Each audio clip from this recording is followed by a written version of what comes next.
Dateline, August 21st, 2020. Our top stories tonight. First up, we've got more Vermilion Bloodline reveals. Dragon Ball Super's 11th set is fast approaching. We'll keep you updated on the revealed cards. Next up is retail giant Target changing their policies when it comes to selling trading cards. We'll look at an interesting post that seems to point that way. Then, controversy from last weekend's Hearthstone Grandmasters tournament has resulted in former world champion Firebat being disqualified and fined $1,000. We'll tell you what happened and give our take. Plus, we've got all your favorite segments Market Watch, the sideboard, all of it. This is TCGNN, your podcast for trading card game news. All right, so the most important bit of news coming up is that is my last impression, guys. I'm out. That's it. If you're one of our 13 viewers, that is it. My George Bush is not strong enough to do this on my own. McConaughey Clinton is done. Trump will always be there, unfortunately, because We'll pepper him in. yeah, he gets peppered in, so to speak. And while we're on the subject of housekeeping, I've got a couple corrections from last week. Last week, at the top of the episode, we said it was August 21st, and it was August 14th. So that's kind of a mistake on my we just part. want 2020 over. We just want it over so bad. And then also there was a couple missing edits in the video where I like pointed to something like, "Hey, it's gonna be here," and it never showed up. And last week was just crazy for me, so made a couple mistakes in the edit. But here's to better skies moving forward. Tanner, let's take it away with Vermilion Bloodline. Well, I just realized we're probably two of the most unprofessional people ever. We have Bancroft and Aaron with us tonight. They are going to be on the show. Uh, we're really excited to have both of them on. Of course, if you've been following us, Bancroft and Fluff have been on the last two times from Attack on Productions, and we love their input. But I'm actually extremely excited for our guest tonight. Aaron is one of our was he kind of sold out from Dragon Ball, but he was one of our best players at the shop. Was is extremely well versed in all strategic gaming, especially TCGs. I believe you started out with Yu-Gi-Oh and kind of have played. I know you play Magic, you play Arena, and Played some Warhammer too, right? yeah, that's what Yeah, took him from us. So, Aaron, do you want to yeah. say anything about yourself up front now, or do you want to wait till we start grilling you with the interview questions? Yeah. Just echo what you said. I've been playing competitive games for about 20 years. I started off with Yu-Gi-Oh when I was 10, and then moved on to Warhammer 40,000, and then so that's where I'm back at playing 40,000 competitively, and love that game. But yeah, we'll dive into some more of that stuff as we go along. So yeah, thanks for the intro. Appreciate it. Oh, Glad to be here. not a problem. So with that, we're gonna jump right into Vermilion Bloodline releases. Just keep coming. I didn't mean to cut you off, Jake. I just didn't want to. I didn't want our listeners to be like, "Who are these?" Well, they probably recognize Bancroft by this point, but I don't want them to be like, "Who are these people?" And my video's blurry, so they don't probably even know who I am anymore.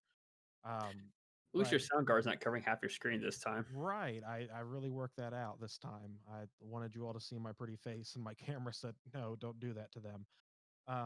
So with that being said, Vermilion Bloodline released some pretty interesting cards today.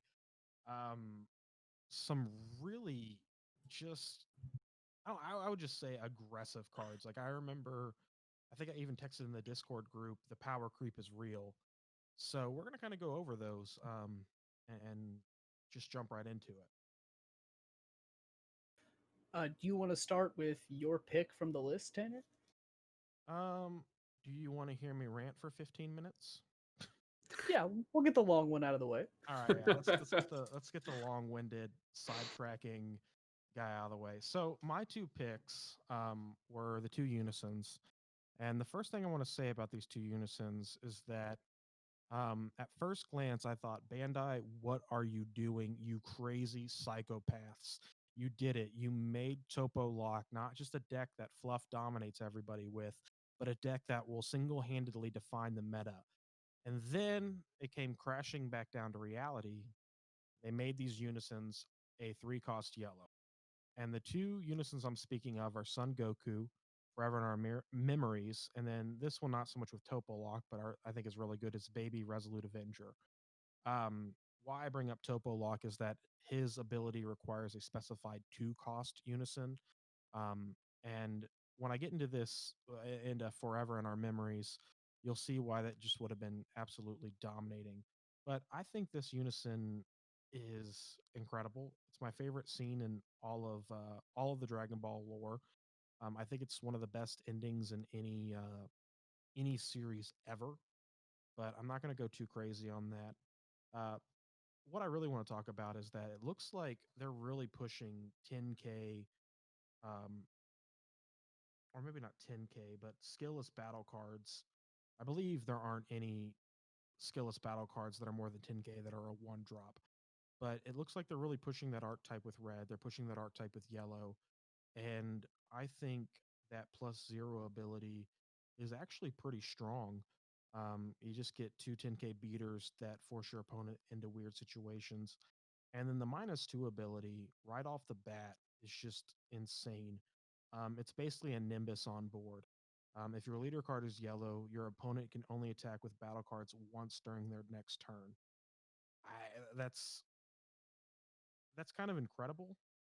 Um, but now I'm starting, actually, breaking news in Tanner's own head. That's a weird phrasing now that I read I it. was just thinking that actually. Yeah, you can only attack with battle cards once during their turn. So does that mean you can only attack with one battle card, or there are no dual attack things like that? Oh, The way the way Topo Righteous Aid is worded is that, or not Topo Righteous Aid, excuse me. Flying Nimbus is worded is it's your opponent can only attack with battle cards one more time. So I think that would mean all battle cards, just like Nimbus, right? I would hope so. Um, that's how I'm going to assume for the sake of this discussion.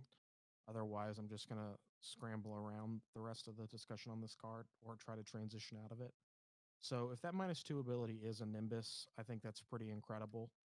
It gives you another turn to survive, especially on that crucial turn 3 in this game. I Difference think, between Nimbus and this is that Nimbus actually states your opponent can only attack one more time with battle cards for duration of turn. oh, And interesting. it and Nimbus negates the attack too, which The initial is a attack, huge. yeah. Yeah. That's so So true. this is worded to where they could only attack one time period with battle cards in general. So dual attack and that stuff would not trigger. You would get to untap, but you would not get to. Interesting. I don't know then. This card isn't nearly as good as I thought it was. All right. This card sucks. Disregard everything else. Well, with No, Bandai, they could always rule it a completely different way than we're interpreting oh, it now. yeah. Right. It's ridiculous. But the other card I wanted to talk about, awkward transitions, um, was Baby the Resolute Avenger. I find it really interesting that they're still sort of supporting this baby archetype. The Championship Pack 2020 Volume 2, that card is incredible. And it's interesting. That card is so good that, and I was going to touch on this a little bit in Market Watch. Baby Janemba from Set 8, the secret rare, was, I think, at right before the release of Set 10, was sitting at $40 a pop.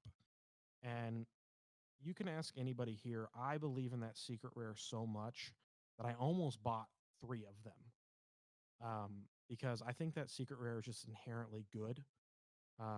I overpaid for it when it came out, and now after the 2-drop from the Championship Pack Volume 2022 or Volume 2, um, that is now $150. And I think this unison really sort of uh, gives Baby another dimension in the later turns or the mid turns, where Baby originally was just sort of a hyper aggressive deck and didn't, once it stalled out, it was done. I think now it gives it a chance to be a little bit more control, and I think this unison could find a nice niche place in that deck as well. But I'm curious to see what you guys think.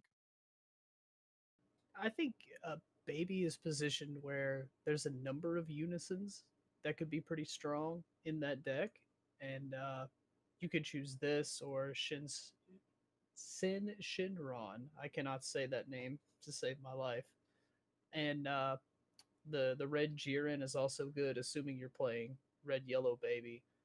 But this one kind of takes it over the top, letting you restand and swing with your potential grade 8 babies, or what's the malicious parasite? What's the 5 Mm. drops name? Oh goodness. Parasitic Menace. Parasitic go. Menace. There we go. Something with an M. But lets you restand and swing with those. Like you could swing with something, restand, evolve on top of it. You know, there's a lot of potentiality with this unison card. Right. I think that this unison is geared more towards the mind warped. I can't remember what the names of them are, but it's the not the starter deck leader. It's the one Brainwashed? from the set. Brainwash. Yeah, the brainwashed. Yeah, I think it's geared more towards the brainwash because the -2 on the activate main is a mono yellow battle card, and so it actually doesn't affect any of the red ones. Yeah, and that's what I was so looking to right now. Yeah, so Parasitic Menace wouldn't trigger on that, unfortunately. But I think that it wants to play off of it wants to give the leader +5, which that leader from the set is only a 10k on the backside, but it does have triple attack, and so this unison giving that leader +5k along with all of the support that negs your opponent's leader. Is actually going to make that leader really good. I think this is more geared towards that archetype than the hyper aggressive one that we came to see that was Yeah. red yellow. And this is why we brought Aaron on. Like this is it right here. Like he sees that stuff. I'm over here spitballing, trying to pull up on my slow ass internet, all these cards, and Aaron's over here like, after thinking about it for 3 split seconds, I'm gonna drop some hard knowledge on you. So I didn't even think about that. The 10k on the back. That is kind of disgusting. Now that you Yeah, mention it.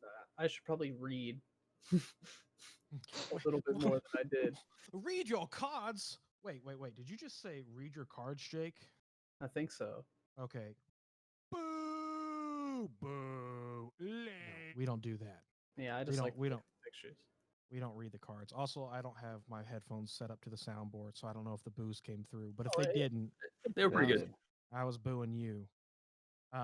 So with that being said, let's jump into the actual cards that are pretty interesting in this, which are the leader cards. I'll go ahead and go first. There's a new Black Son Goku leader. So auto burst 3 when this card attacks, add up to 1 card in your life to your hand, and then draw a card. So kind of like the yellow Broly or the yellow Gotenks right now. Then when your life is at 4 or less, it's a hybrid leader, so you can draw 1, restand 1. And then on the backside, it's got static double strike. During your turn, this card gets plus 5,000 power for every 8 black battle cards in your warp. So you're going to be self-milling, potentially playing like Time Agent Vegeta and things like that. And then place up to 4 black battle cards in your warp, or from your warp in your drop area to draw a card. So you get to reload your drop area for more overrealms. I love decks like this where you get to play a lot of battle cards for free. And free play has always been strong in Dragon Ball. That's an understatement. Yeah. Yeah, this leader's so good. You think it'll get hit? I don't think so. I don't think not so. With not with the ban to the U3 stuff. I don't think because the fact that Oh god, you're you gonna could have cycle to that figure back. out That was ways the to. case. Yeah. So like the fact that that's gone, and the fact that Turles is gone, very much diminishes the power of Black's aggro-ness. I think that, but I think that it gives. I'm excited to see the Black stuff from this set because I think that you'll see some things that are similar to the U3 stuff, just toned down a little bit that play well off this leader. So I think it's a really good leader. And truth be told, I actually like it a lot more than Toa. I mean, they both have the same effect. Neither one of them technically draws off the attack, but in this case, you still can get a draw just by resetting your drop area for another overwhelm. Where Toa would give you a battle card crit, I think it was. Yeah. Yeah. So I mean, I'd rather do 4, set up for a bigger overwhelm, than get that additional draw off that. So, and double strike, you can't get rid of. Yeah, Yeah. That's what I was gonna say. Is like inherent double strike is so strong on a leader because it always threatens game. I mean, there's not a lot of stuff out there that can negate your leader swings without just a static negate, and so double strike is super powerful on leaders these days. Yeah, And I mean, you swing and it potentially has 20,000, 25,000 double strike, and then you activate main, reset your drop for something bigger, and swing with that. Well, I mean, you've also got the most unbalanced super combo in the game. That's black with the That's Bibbity, what I and you're was- swinging for. In my Yeah. opinion, I feel like that's gonna probably get hit pretty soon, though. I was gonna say, does Bibbity get hit before Guardian of History comes out? so that is my remember, that's my conspiracy theory for those of you who've been with it. Every super combo in set 9 got an SCR besides Yep. the Bibbity. Just consider that. It wouldn't surprise me if it did, honestly, just because it's too good. It needed a leader tag. It needed to be. That was my concern. If it was strictly Yeah. to the Majin Buu leader, in my Yeah. opinion, it's fine. But the fact that it's open Well, to it's not any fine, black deck, but it's better. Yeah. It's still overpowered. I feel like if it said drop or warp, that might be a little bit better too. Yeah. Because then you would have to Yeah. choose, and your deck would have to be geared a very particular way to take advantage of it. Yeah. There would be a lot more mechanics to refuel one or the other, and this leader would do that really well. This leader would actually abuse that, but it would be more balanced because it would make you choose. But yeah, that's going to be a problem until they fix it for sure. Aaron, do you want to go I guess next? I'll take for sure. So I picked just y'all know nothing about me that have never seen me. I'm big on yellow. I love yellow. It's been my favorite color since set 1. So the Sun Gohan leader is during your turn on the front side. If you have a skillless battle card in play, it gets plus 5k, which is just really good. And then when he attacks, you can draw and then add a card from your life to your hand. Same thing with the Broly and the Gotenks. And then when you're at 4 or less, you can draw 2 and flip over. He's also got some really strong keywords in Saiyan and Earthling as a leader, so that's really good to think about. And then on the back side, on his Awakened side, once per turn, you can draw a card and play one yellow skillless battle card with energy card of 1 from your drop area. So just combo it off and then play it. It's an activate main, and then he's got an activate battle. It says once per turn when this card when this card is in a battle, if there is a monster card in your combo area, draw 1 card. And I can almost guarantee you that the whatever the dragon's name is that he's riding on there, Icarus, that's right. The Icarus is going to be the super combo. I guarantee it.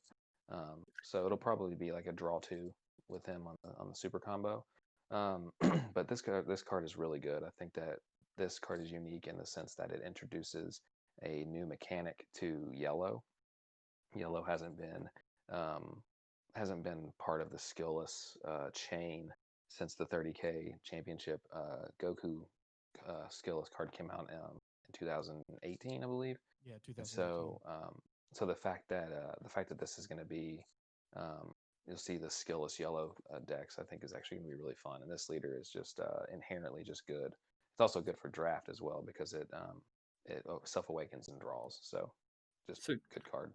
2 things with this leader. On your awakening turn, you can potentially draw 6 cards, which is amazing.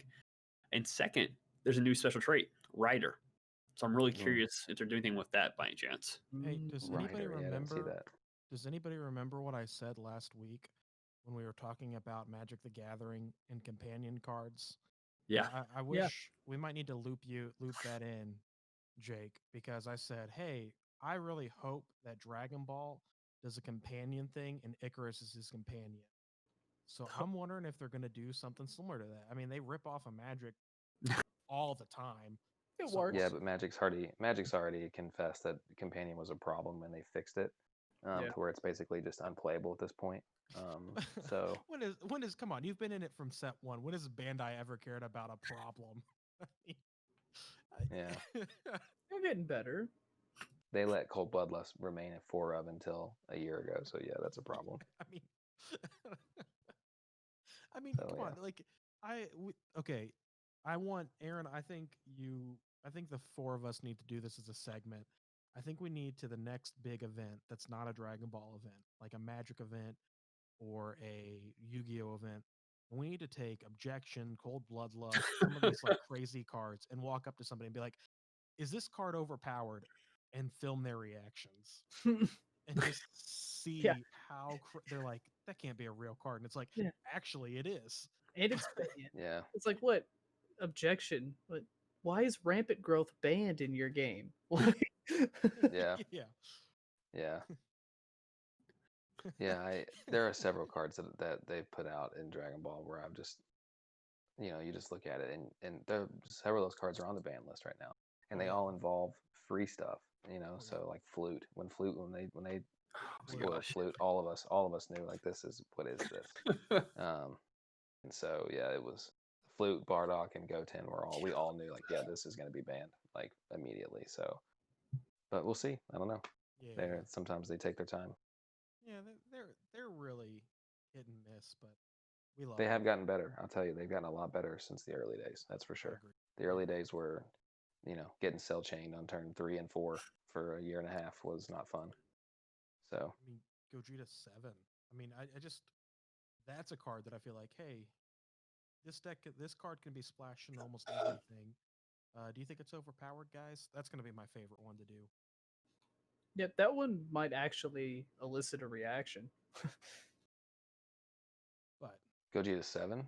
Yeah, Yeah. I mean, think about in Magic if somebody played a creature that cost 5 and took your whole hand to put it back in your deck and you drew 3 cards. And had double strike, I guess. That would be And equivalent to triple strike, I guess. and hex proof. Yeah. And cannot be countered. Yeah. Yep. Can't be Yeah. countered. Double strike, hex proof. Comes into play, you shuffle your hand into your deck and draw 3 cards. For 5 mana. For 5 mana, yeah. Yeah, I don't I mean the only banned in Magic, but yeah, the only thing comparable to that in Magic would be like a an Olimog, on turn 5, on an curve, Eldrazi, so to speak. in a ramp deck. But even yeah, Gogeta 7 was a problem. even Yeah, still, even still, Gogeta Gogeta 7 stronger than Ulamog. Yeah.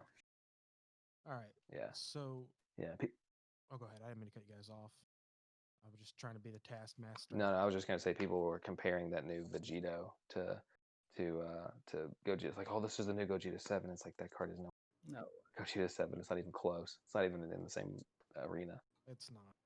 Bancroft, you got your card picked out? Yeah, I was pulling up actually the trailer to kind of go off certain cards in the trailer as well for it because I chose the other yellow leader. Let me pull the picture up. Garlic Jr., something I've been waiting on for a while actually. Overlord, once a turn, place one of your battle cards with the Servant skill at the bottom of your deck, draw 1 card, which sets up perfectly for the 5-drop Garlic Jr. card, which is pretty awesome. It does have the standard auto when it attacks, you draw 1 card. And it has the Awaken either for 4 less life, or if you have a yellow unison with a specific cost of 3 in play, draw 1 card, switch with one of your energies, active mode, and for some reason, add cards from your life to your hand until you have 6 life left. So it has like that same topo feel, or I can't remember what the other leader is. When Awaken, it maintains Overlord, because why not? Once per turn. Then it has the auto attack, draw a card. The auto I actually like. I'm going off this because I play AOD as well, and it has a very similar feeling to it. When one of your opponent cards attacks, you may choose 1 yellow Demon Clan card with an entry cost of 2 or less in your hand and play it in rest mode. If you do negate this skill per turn. So by doing that, if you're playing the Baby Unison, right there, as long as you have 1 card already on the field in rest mode, they swing, cool, activate effect, boom. Now my leader gets plus 5,000. I don't have to combo anything for that effect, which is pretty awesome. And how I mentioned the Overlord, you pretty much just set that one of your cards at the bottom of your deck, and then you activate main for the 5-drop to just look at the bottom of your deck. If it's look at the bottom of the card of your deck. If it's Yellow Demon Clan with an energy cost 2 or less, you may play it. So potentially, between you and your opponent's turn, that is 1 card on each of your own turn and their turn to play a free card, pretty much, which I like a lot. I just noticed too on the baby. Sorry, Jake. On the baby, that's a permanent. so it's not during your turn. It's all the time. Correct. That the leader gets +5. That's really good. Good It's call. like surprise attack Frieza in that way. Hmm. But what I was gonna say is that if you wait till your opponent's last swing to activate, because it's you May, right? Yes, I They think so. can't. Then they can't swing on your battle cards. You just wait for their last card to swing, play your free card, untap, and come over with the team. I would say the problem with that though is a lot of times, um, if you're playing against someone who kind of knows what you're doing, they can choose like, oh well, you know what, I'm just gonna pass it there, and you don't get that extra card then. Hmm. But definitely agree. It just depends on what the support is. Yeah. So, with that being said, what about the unison that none of us claimed and we were kind of just going to residually talk about? Bandai finally introducing black being a specified color. Which I think is awesome. Yeah. Really? I just think it gives a potential for. I mean, originally black was just splashable. It's all it is, and they started kind of the idea of like throwing. Oh, you can make this deck. You can make this deck now, but this now kind of specifies like, boom, you actually need black energy to use this effect now.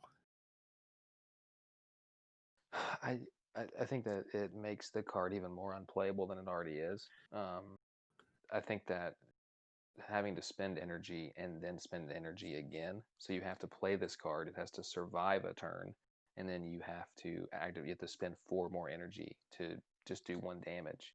I think is pretty bad. Now we don't know what the other support is from the set. We don't know if it's going to be good, but I would rather just pressure you with 4 energy. With black, I mean, I can spend 4 energy and on several things that are so much better than just warping 1 life. So I think this would have been a good segment to have Jimmy on as well with black card, because I think this card could definitely see play because of 1 card only. You saying that, I was like, yeah, this card will never see play, and then I really started to think about it. I think Toki Toki City and any archetype that runs Toki Toki City could really could start to make this happen, or Amigra with Wormhole, because essentially auto, when you activate Overwhelm skill, add up to 1 card from your life to your hand. So never mind. You can only activate that effect. You can only activate the marker change. And it's only 5K. It's 5K, so there's nothing in the game that can't hit this card. And so what you're gonna end up doing is you're gonna end up expunging so many resources to negate the attacks because there's no defense step. So this card just dies. You're never gonna get it to 5. And I think that the once per turn is good, and the +2 is okay, but for a super rare, this is weak. Well, we know that unisons with a +2 are difficult to catch if they get ahead of you, right? And pay 4 energy, warp 1 life sounds like a cruddy ability. Pay 4 energy, win the game is an infinitely better ability. So I don't think this card is completely unplayable, but like Aaron said, it's going to require very specific support, and it's definitely going to be your finisher. Right. And if you're playing a black aggro deck, you know what? Pay 1 energy, put this on the field. Do an overwhelm, put the 3. If you want to swing at it, that's less attacks going to my leader that you can just focus on him. Sure. A lot of people like when I played the Zeno, it's 2 drop. It goes up to 4. People are like, okay, he's gonna use it to ramp. If they know my deck, they're gonna try to take that out first before they go back to my leader. Because then if they play a card, Trunks comes out, and boom.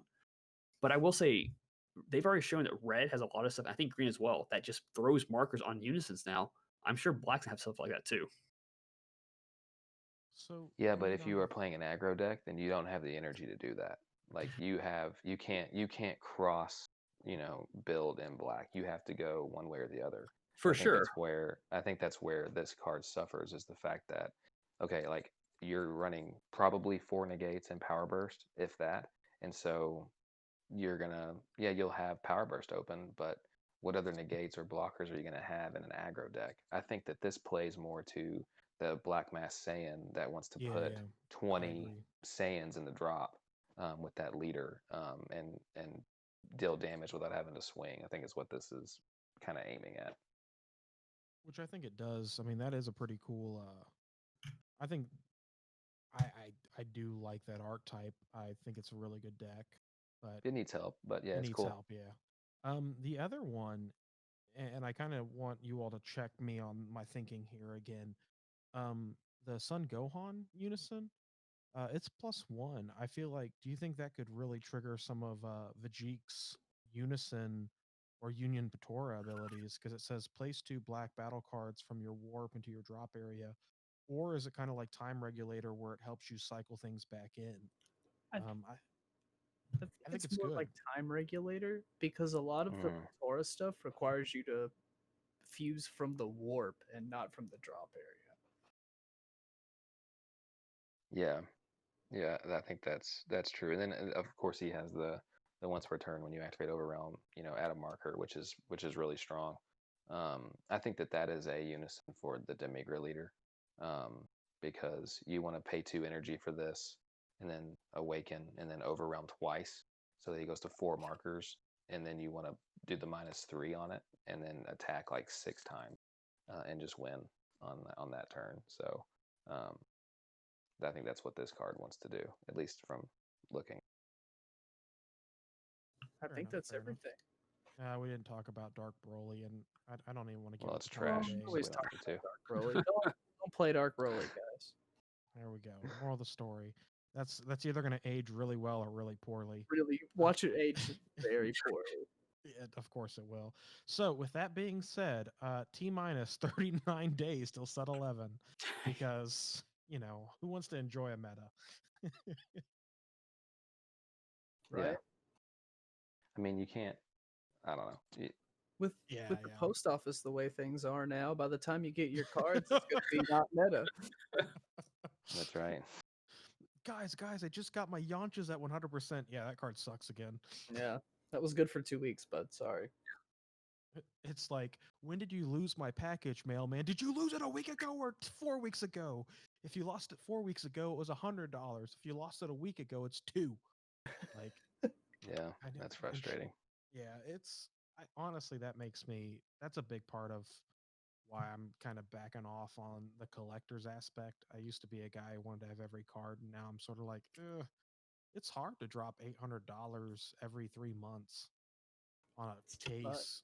It's fun, and then you're left with a rush of empty packs, and you're like, oh.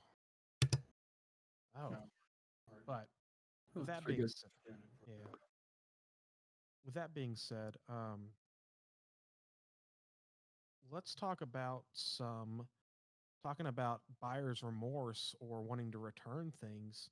And in this case, maybe not buyer's remorse, but buyer's beware or returners beware. Do you guys want to talk about our next story? Yeah, let's jump into it. Bancroft, why don't you get us familiar with this one? All right. So, as we kind of mentioned in the very beginning, I think it was Jake who said it. Target has now placed signs in front of their card section saying all card sales are final. Now, I don't know if this is specifically every Target doing this or just certain ones, but that's a kind of a big statement. Yeah. So, Yeah. basically, Target will let you return just about anything. And something has made them get wise to trading card returns. And I think personally, it was the Double Masters Collector's Edition packs. I know we bring it up every episode. I'm sorry. Magic will print something new eventually, and we'll complain about that. But those have been shown time and time again to be incredibly easy to search and reseal. And I think Target was getting a lot of $100 returns from their trading card department. And now I haven't opened those boxes. I think Jake, you said you opened one before. I watched somebody open one. Okay. Like, Yeah. is it in this picture, like that, by any chance, or Yeah, I believe it's the small box. that small box? Okay, yeah, okay, says I can Double totally see Masters. that. So imagine you going and buying something like that. Now, granted, I've used to work in retail, so I know what the shrink wrap machines look like. But if you have no idea, you get that, you just open it up, and a bunch of just crap cards are in there or no cards potentially. Potentially. Here's the problem. Yeah, here's the problem with it is that from a retail perspective, it's all about customer service, right? And especially in today's like COVID era, a company like Target has, like Jake said, will basically take anything back with a receipt. And they do that because if they don't, then people will just go somewhere else and spend their money so that they can't return it. And so what they've done here is they've said, listen, we're not going to let people, kind of rip us off anymore because they are losing 100% of their profit. If you go look at Wizards, Wizards of the Coast, they're pretty finicky on who they ship to and who they have contracts with and how much they give people off on like buying cases and buying product from them. And so Target probably doesn't make a ton of money off this anyway. So they were probably losing a ton of money for them to come back on something like this and say, hey, we're not even taking returns at all. That's a big step for a company as big as Target. And it is every store. It's every store in the whole chain. Oh wow. And you're in the industry, so I trust your wisdom on that. So I do think another important thing to note, and I've kind of brought it up before, I believe we brought it up in our first episode, is that, and I'm getting this information from Rudy from Alpha Investments, actually. He did a video, and I'll see if I can dig it up. It's an older video. But Target was actually, before COVID hit, was in the process of becoming essentially a box chain TCG / board game store. Target has the exclusive rights to Cards Against Humanity. Target has really pushed their contract with Wizards. They're expanding to other TCGs. They push Dragon Ball. They don't push Dragon Ball, but they have Dragon Ball. They have the TOA, the premium packs. They sell those. They sell the starter decks. So part of me wonders if maybe they intended to have all this product and they intended to have somebody who actually knew what they were doing selling this product, and it was supposed to be behind like a jewel case or something like that, and they weren't intending for basically $1,000 worth of product in 10 packages, or maybe not even 1,000, but a copious amounts of product sitting on there, um, that they were there for. The other thing is, I don't know if that box is just one pack. Could you imagine if you were somebody's mom and you're like, oh, I'm gonna go buy my son a pack of magic cards. Oh, well, this is a box. Surely there's more than one pack in here. I'll buy him that. It's probably cheaper. I mean, in the end, that kid's probably gonna profit on it, but I don't know. But my whole point with that is, I think Target may have gotten a little in over their head because they initially tried to be more of a TCG based thing, and now they're kind of reeling because of COVID. But I also think Aaron's point is extremely well taken because it is a customer service based industry, and for somebody to basically, rock the boat, so to speak, that's pretty hefty. And I had heard reports of Target doing the game store inside the store plan. I had heard reports of that outside of Rudy too. That's a pretty that was a big story in the community, or the tabletop gaming community there for a while. Honestly, they're primed to do it. I mean, right now they're not going to fail. Target's not going to fail. Would you go to a Target and play Dragon Ball or Magic or? I mean, yeah, absolutely. Because, I mean, I think back to being in the middle of nowhere, and all that's there is a Walmart. Maybe 40 minutes up the road, there's a Target, but there isn't a TC, or there isn't a game shop within 2 hours. Yeah, I'd play at a Target. That's fair. I've grown up in the city, so I've had the privilege of when one game store closes, another opens. Right. And I mean, that was when I lived in Columbia, Kentucky. So when I went to school, but it's all interesting. It's a very interesting world right now. But with that being said, I think we've probably touched on all that as much as we need to. Unless, does anybody else have any kind of final thoughts on that? I just like how they're just sitting on the shelf. Yeah. I'm reading some of these comments on the Reddit page. And I'm like, interesting. Apparently, there was a Target that had like 5 police officers there, and when the guy said he put one of the boxes in his cart, From that point on, that police officer was following them the entire time in the store. Wow. Taking it serious. Yeah. All right, listeners, we've got a new section for you today where we hit you in the face with some important dates. It's time to turn guys sideways. Here comes the aggro. Hey, Jake, I'm gonna let you finish, but Beyonce had the best video of all time. All time, Jake. And with that being said, August 29th is the Double Masters Seal Championship in MTG Arena. September 5th, 12th, 19th, and 27th are all big webcam events for Dragon Ball Super. On September 25th, Magic the Gathering releases Zendikar Rising, and Vermilion Bloodline is the 11th Dragon Ball set, will also release on that same day. And lastly, October 1st is Yu-Gi-Oh's release of Sisters of the Rose set. All right. Thank you, Tanner. And then, do you have a market watch prepared for us tonight, bud? I just honestly, no. I've got some basic things I want to go over, but nothing super formal. That's my real answer. We've kind of already touched on. I already touched on one in the Dragon Ball world. All the SCRs are as expensive as they've ever been.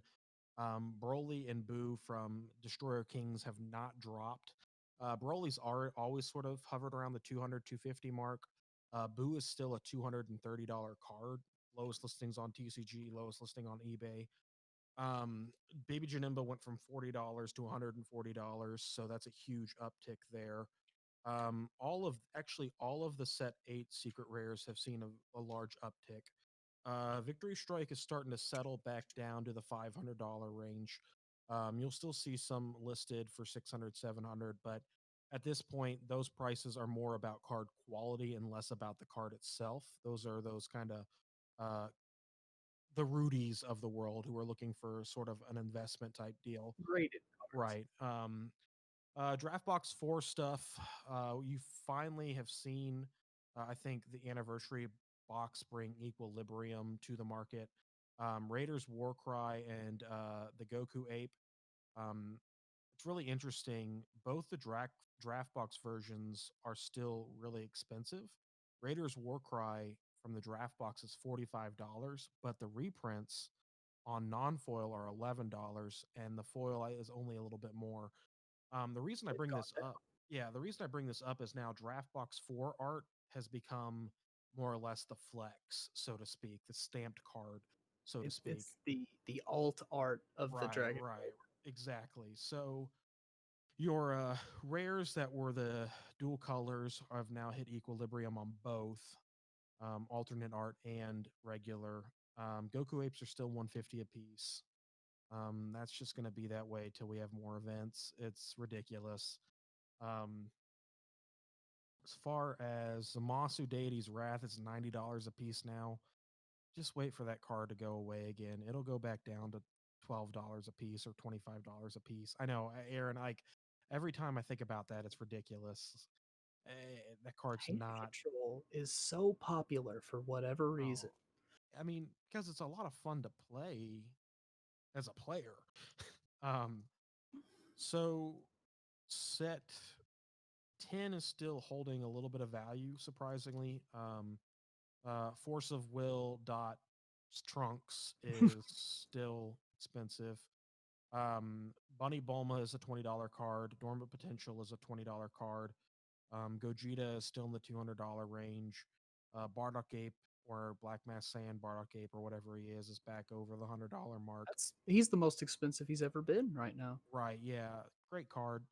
Yeah, as far It's a as good card. Yeah. as far as Magic goes, Double Masters is, I mean, we were talking about earlier before we got on the channel. People are selling some of those full art reprints for in the $1,000 range. Right now is a really interesting time for the card market. We previously reported that the second stimulus was a big thing, and I still stand by that. If we are going to get a second stimulus, I would buy the cards now if they're relatively cheap. Don't buy them when people have money to buy them. And if I can go ahead. cut in real quick, Yeah, absolutely. Speaking of Double Masters, all of your Commander big staple cards like Cyclonic Rift and Land Tax and things like that are never going to be cheaper than they are right now. Nope. So yeah, I mean, now's a great time. Honestly, the markets have kind of settled. We're in that real sweet spot where all the sets have kind of released, the hype has died down a little bit, and things are starting to settle. And this is a great time to buy. Um, and I have to say, one of the things that's fascinated me the most during all this is since March, we've pretty much all been locked down or in a severely reduced capacity to have in person games. And really, the rise of webcam tournaments didn't start since the last month or so. Um, but all of a sudden, these card market prices didn't go down. And it's kind of interesting to say the least, because in my mind, um, I would have thought the market would have been really, really soft where you could get everything cheap. People are still buying cards. It's a testament to what TCGs mean to our life. Um, Last little tidbit on still get your Son Gohan tag teams. $21. Get those things. I talked about it last week. I They're would going to still, go in that black Goku deck we talked yep, about earlier. So they're yep. definitely going to go up. I think Yeah.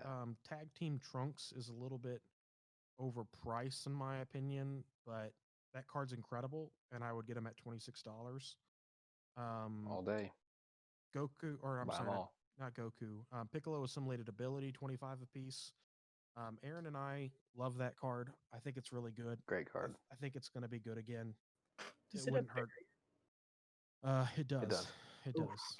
yeah, get Um, those two guys. the card I laugh at and is a entire like testament to my whole entire buy low. Super 17 power distilled out of draft box 4 is $33 right now. That And I control is a thing. Yeah, I bought a playset of those cards for $10. um Honestly, this is a bad piece of advice. This is the guy telling you to buy Dell 20 years later because he just loves Dells. But I think Gallic Cannon at $10 a pop, buy a playset. I think that card's still Yeah. good. I do. Yeah. Great card. Um, Set 9 is the most expensive it's ever been. Um, Cell X has not overtaken Apex of Power yet, but it's close. It's real close. So Another Kamehameha, though. Yes. So that is actually up to $17. Zamasu Super Combo finally overtook the Beerus Super Combo at $30. The You can SPR. thank Gotenks for that. Yep. Um, Cooler SPRs. That's probably a good buy at 22, but probably not great. The card that I would buy right now is an SPR from set 9, Frieza 100% Overdrive. That card is a prime candidate for inherently good, but not relevant right now. So for $7 a piece, you can get a play set of those. And then Black Smoke is at $200. Do not buy into the hype at $200. That card will go back down under $100 unless you just absolutely need to have it. Um, Oh my gosh, that's ridiculous. 3 listings for a booster box at $200. I actually know a shop up here that sells those for $100. Maybe I should flip those. Make your money, player. Yeah. Yeah. Destroyer Kings boxes are in the same boat. Look, guys, I'm gonna be real with you. Right now is not a time to buy sealed product in this game, and right now is not a time to buy high-end cards. The market for high-end cards is extremely inflated right now. So much so that your wonderful Market Watch host is actually dumping his entire SPR collection or SCR collection because I'm going to make a King's Ransom. And I mean, I bought that boo at $80. I I, bought that bro. I know What's you up? just talked bad. I know you just talked bad about it, but I've got a black smoke on eBay right now Right. for Yeah. 175. I actually have beef with you. Matt won't list mine until he sells yours, so we won't get him confused. No, I'm actually glad. I don't. Um, I think nobody's going to pay for that price. But yeah, that's just a general market watch for Dragon Ball. That's more my wheelhouse. My promise to you all is that if you want it and we do get the viewership, any card game you want me to do a market watch on, I'll do it. I love it. I've honestly like I'm not really I'm not an arrogant person. I come off that way sometimes, but I will say the one thing I'm very confident about is my ability to gauge the market of cards.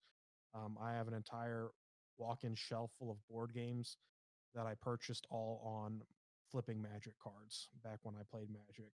So if you want me to do a market watch on anything, let me know. But for now, Dragon Ball is what I play, so Dragon Ball is what I do.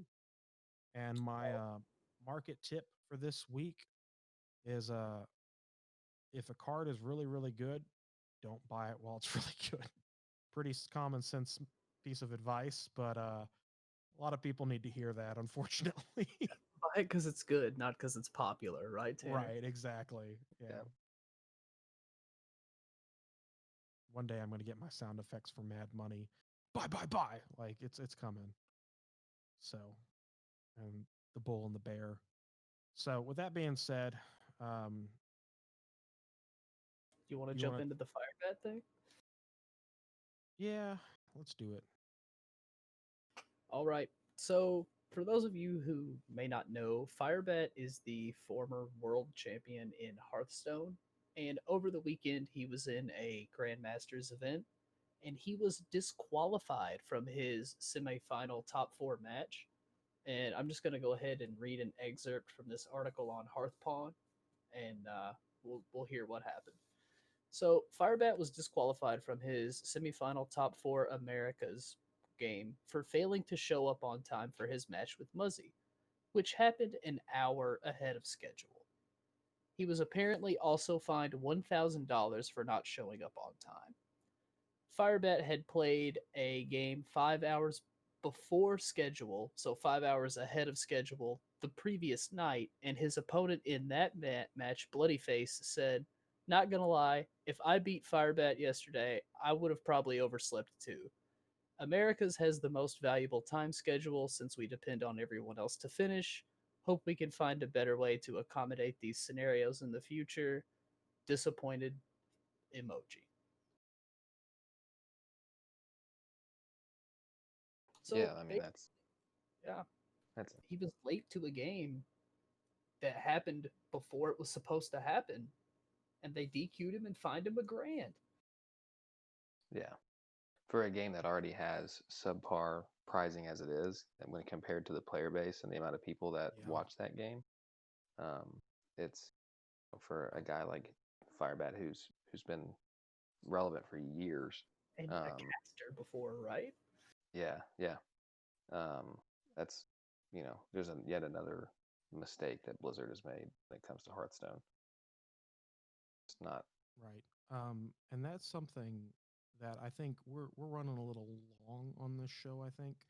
But speaking of online clients, and Jake, I was going to talk to you about this before I was trying to con Aaron into selling my collection. Um, we would like to have Aaron talk about Legends of Runeterra, which is another online based sort of strategy TCG game, and really dive into that. I think from talking to him and looking at the game and playing through the demo before I moved, essentially, It's the quite game's fun. really good, and I think it could definitely push Hearthstone if it hasn't already. So, Aaron, that's something that maybe if we do have a little extra time at the end, we can talk Sure. about, or definitely have you on again Have to another him talk episode. about. Yeah.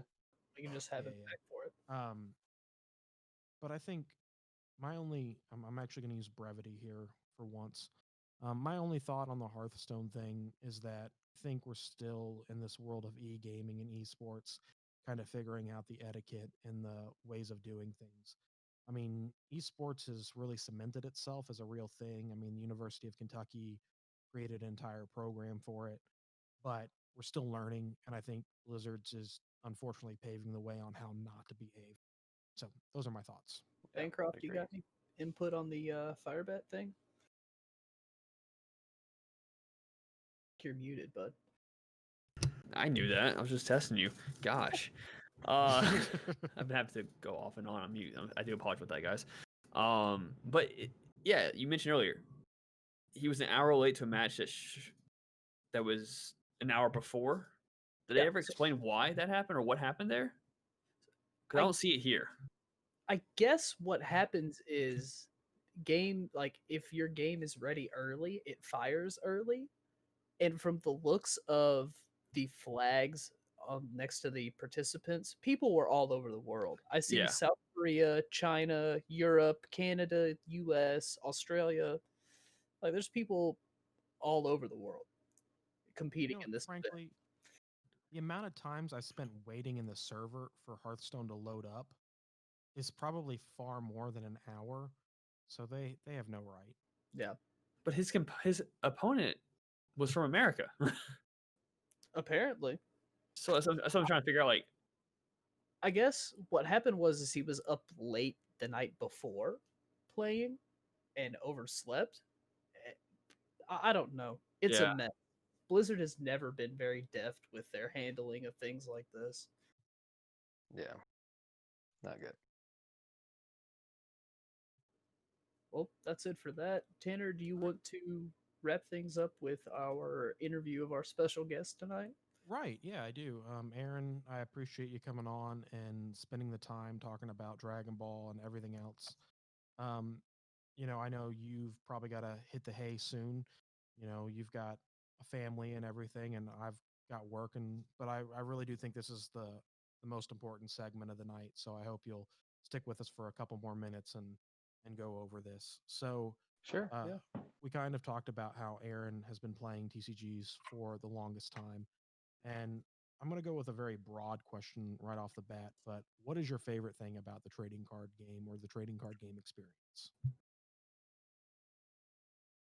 Uh, so I think what it does is it apart from bringing people together and just the camaraderie of making friends and finding people that I went to high school with Bancroft and I hadn't seen him in 10 years, and so like when I found out that he was part of the Frankfurt crew, I was like, oh my gosh.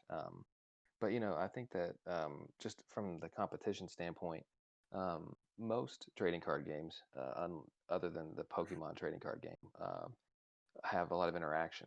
And there is no interaction in Pokemon. You take your turn, you do your stuff, you pass, and it's your opponent's. But I really like the back and forth. Um, I like how it's in a lot of games you take your turn and it's 20, 30 minutes of you just doing stuff and setup, and then there's interaction. In card games, it's all the time. You're constantly thinking on your feet. You're constantly having to, re-strategize and deck building and theory crafting has always been my favorite thing about the game, about any game I've played. And so, yeah, I think that just that back and forth interaction with you and your opponent trying to win that mental chess game has been my favorite thing. Mental combat. I love it. So That's right. every player falls into this trap, and I'm going to ask you the same question. Aggro, mid-range, control, or some other type of player. What is your favorite way, and where do you think you excel the most? And what do you think you're the weakest at? Well, I will go ahead and I'll say this: the best control player in the world is always going to win against every other type of deck. Control is always more powerful in every game. That is a game. It's just the way it is. Aggro fizzles too quickly if it doesn't draw perfectly, and there is no way for mid range to beat a good control deck if it doesn't hit it curve perfectly. So I've always tried to play control decks for the most part. Dragon Ball is a different beast because it doesn't have that inherent control deck necessarily, like with counterspell, counterspell, counterspell, bomb. Um, it sort of does. Surge Piccolo was that until they nerfed it, which is what I played, and so I loved Surge Piccolo. I love control decks. In Dragon Ball, I play a lot of mid range because yellow was my favorite color because it consisted of a lot more control variants. Being able to nimbus and stop the opponent's turn, or being able to charge pass and make my opponent make mistakes, or make more of the decisions and me be more reactionary. I think is always what my strengths were in trading card games. And that's how I play in Legends of Runeterra, is I play a lot of control. And so I think worst. I think I think I'm not very good with aggro. The only aggro deck that I ever played that I was very good with in Dragon Ball was U6. Back when the blue yellow stuff first came out. You were very good with U6. Yeah. Thanks. So but I've not been a very good aggro player because I think I don't have aggro's an art, I think, and I think you have to be very decisive and stick with your plays and go all in, have the balls to do it, and then I don't necessarily have the stones all the time to play aggro the way you're supposed to. So interesting tidbit, actually, and Bancroft fact checked me on this one. Bancroft noticed that one of the Attack on Productions videos actually made it into a playlist for Dragon Ball deck buildings, and it was actually your pre-ban Height of Mastery list. It Was was the actually video that made it? a couple of them. Yours was one of them. Yeah. Yeah.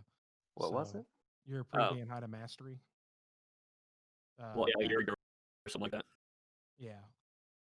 But there was a Yeah, profile for particular deck builds or profiles, and we had a couple of hours. It was on that channel or that playlist, and yours was one of them as well. Hmm. I don't know if I can find it again. I'll look for it. Was that Which is so? This was famous. pre-ban. This was the Bardock and all the stuff Yeah, was It still was in before there. Broly was changed. Yeah. Because you would pay the 4, go into Height of Mastery, pay the 1 Victor Strike. I think you would use Broly's effect to restand energy. Energy, yeah. Yeah. So Height of Mastery might still be okay, you guys. I think Height of Mastery will always have a chance. The 3-drop not having deflect is rough. But yeah, Path to Greatness. Path to Greatness not having deflect is rough. But Yeah. it's good. Yeah, I think it's still good. So I got 2 more sort of questions, and then kind of get anything you want to add. So you have played a myriad of trading card games, competitive games. What do you think are the best things that, especially Yu-Gi-Oh and Dragon Ball in particular, what do you think are the best things they do, and what are the worst things? In your opinion? Yeah. So I didn't play a lot of Yu-Gi-Oh competitively. I played back before the first ban list, Mhm. back when Yatagarasu and Chaos Emperor Dragon were a thing, and that was a Mhm. disaster. But I played more Magic competitively back Yeah. in the Innistrad block when standard was when that was standard. But I think Dragon Ball, what they do best is they continue to reinvent. They've gotten better at reinventing the meta, and so going back and fixing archetypes and putting new cards in that will help bolster things and say like, hey, we realize that this is a bad deck. We realize this is a bad archetype, and we're going to put this in to fix it. So Bandai does a good job of that. I think Magic does a good job at keeping each color its own thing. So like red is always going to be aggro, green is always going to be big creatures and ramp. Blue is always going to be control. White is always going to be bad. Black is always going to be hand destruction and killing the board. So I think White that is enchantment removal. That's all it does. right, yeah, just enchantment removal and protection from blue. So I think Magic has always been is good at keeping to itself. It doesn't change, and they've figured out a formula to where they can print cards and they can try out new things and print new keywords and it is balanced. As much as people want to say that it doesn't balance, the game is very balanced. You don't have 10 million players worldwide and not have a balanced game. So yeah, I think the worst thing Dragon Ball does is they don't play test enough. They suffer the same way that Warhammer 40,000 suffers. So they have playtesters that play it within their company, and they don't play games like Westerners play games. Like Westerners play games to break them over their knee and play the most powerful thing they can play. And so that's why cards like Flute can get printed. That's why cards like the Goten and the Bardock can get printed. It's like any one of us could look at those cards and say, okay, this is a problem. The Goten is a 10K brainstorm every turn when it swings. It's like, I'm gonna what? bust this card wide open. Yeah, and so Bandai's been really bad about that.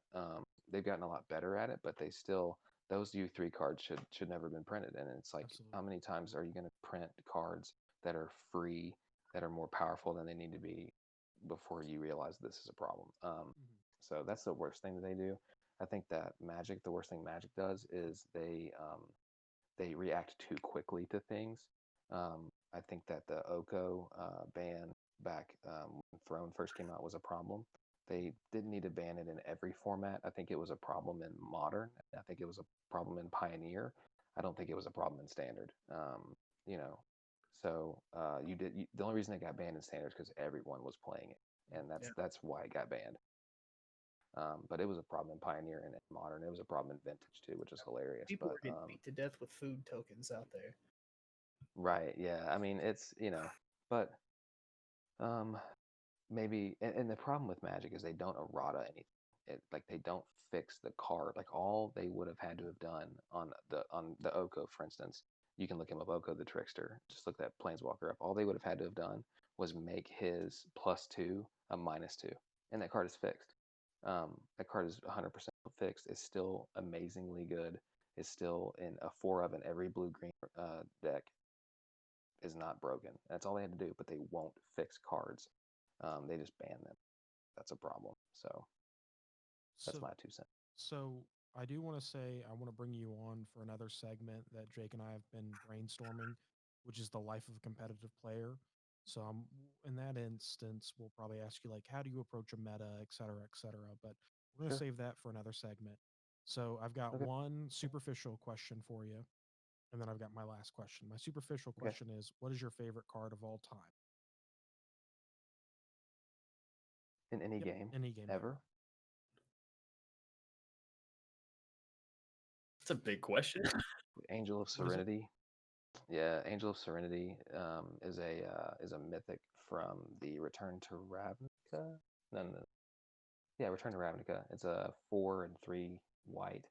I played an Unburial Rites deck, which is Unburial Rites is basically a 4 and a black to bring a card from your graveyard back into play, and then you flash it back for 3 and a white, and do it again. And so like Angel of Serenity was a 4/4 flyer for 7 that when she was played, you could exile 3 of your opponent's permanents until she left play.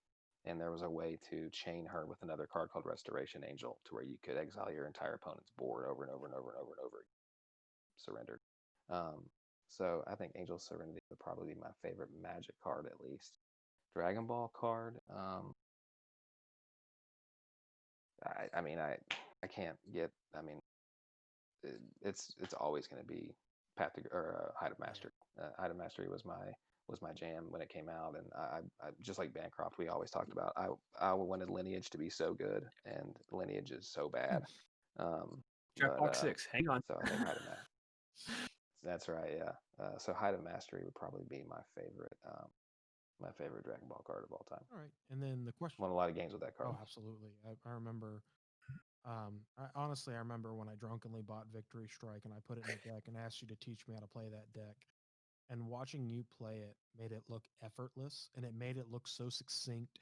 And I'm like, this deck is so good. I'm gonna dominate our store championship.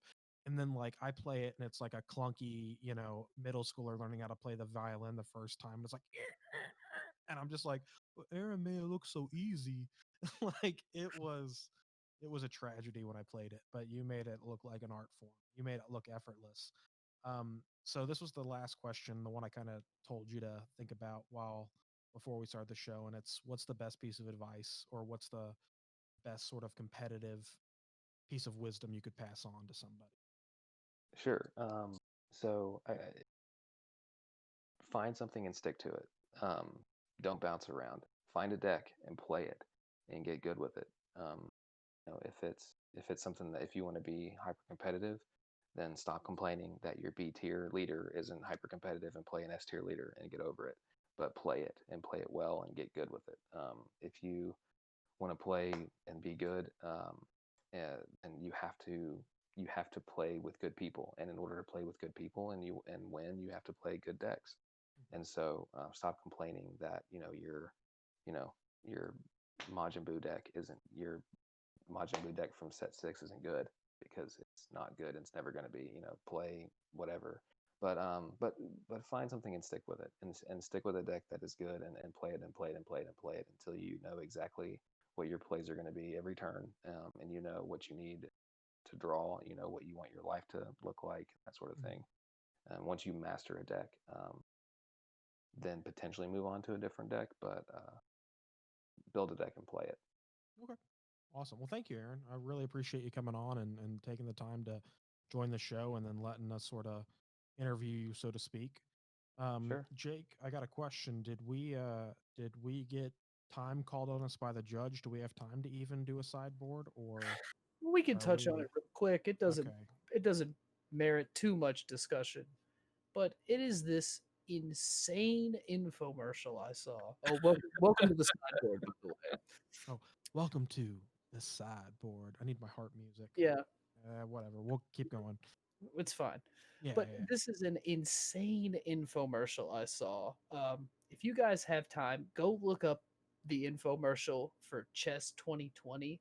It borders on satire. It's so tasteless, is the only way I can describe it.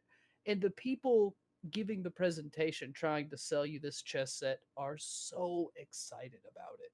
This Oh, is the 2020 Battle for the White House chess set. You have Mitch McConnell riding an elephant into battle. You have Nancy Pelosi. All the hits are here. You've got, I want to say, yep, there's Donald Trump as the Republican King piece. I'm just kind of watching a slideshow of some of these chess pieces as we go through here. But this is one of the most ridiculous things I've seen in a while. look, I can go in all directions. I can go forward. I can go diagonal. I can go sideways. No, Donald, that's the queen. No, I'm the king. I do whatever I want. Donald, you're breaking the rules. No, I do what I want. I go forward, backwards. You can't check me. You'll never check me. I'll check you. I'm not in check. You're in check. You're in check. I have you right where I wanted you. The craziest detail is that they couldn't even wait until the Democratic nominees were announced because the king and queen piece on the Democratic side is just podiums. There's nobody at the podiums. I was just looking at that. I'm like, wait, there's nothing here. I'm just waiting So for AOC to come on and be like, and then there's the black squares and the red squares, and then oh wait, that's checkers. My bad. yeah, they got blue squares and red squares on this board. But check out the infomercial if you guys get the time. It is absolutely insane. Yeah, that's a political podcast for later. Not a big fan of AOC. But anyways, so with that being said, I think we've hit our time. Yeah. You guys have Bancroft, Aaron, you guys have anybody you want to shout out? Anything coming up with Attack on Productions? Just for Tanner too. Oh no. This Sunday should be our 1000K video finally coming out. Was a delight to record with Jimmy, and it's an interesting deck profile that we put together, or mainly he put together, but we recorded together. And I hope you all enjoy it Sunday. It was fun recording. It's all I'm gonna say, and nothing else. Oh, Aaron? I might have a cameo in it as well, but Oh shit. You're definitely in the background. cameo, like Oh yeah, you did come around. You gave me a. Let's not give me that away. Let's not give me that away. I'm like Jimmy Buffett in Jurassic Park. I'm just coming through with margaritas in my hand. Aaron, do you have anything you want to add or say?